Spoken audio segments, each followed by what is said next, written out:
Hi students, today we're going to do section 1 of chapter 14. Work. When your parents talk about work, they're talking about going to their job. Work in science means something else. It means the product of a force moves some distance. Remember, product means multiplication, so it's force times distance. There are two requirements for work to occur.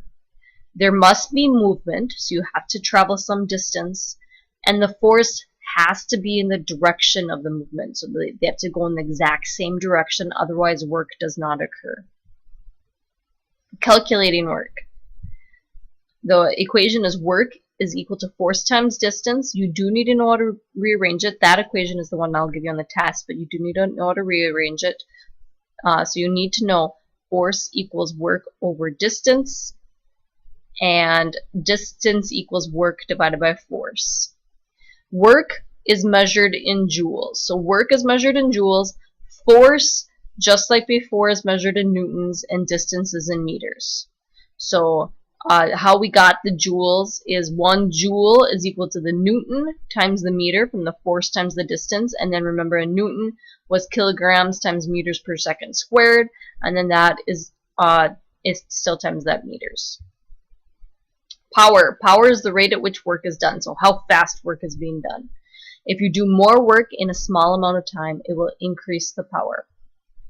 Calculating work. Power. Power is equal to work divided by time, so power equals work over time.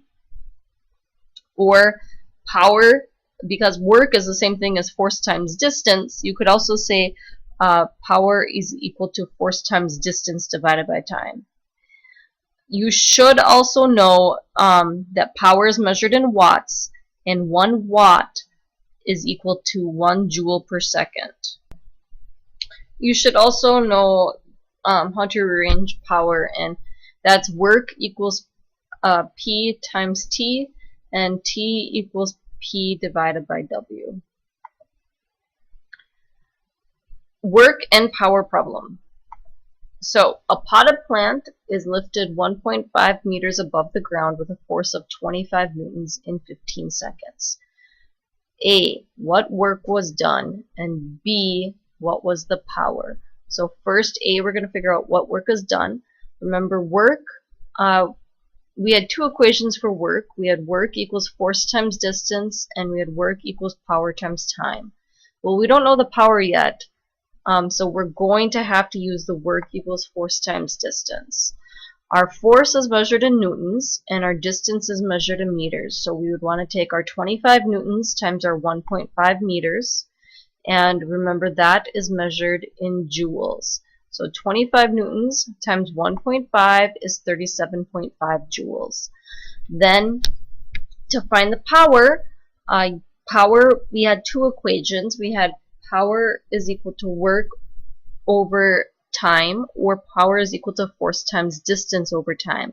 Well, we've already calculated the work, so we can use the power equals work divided by time.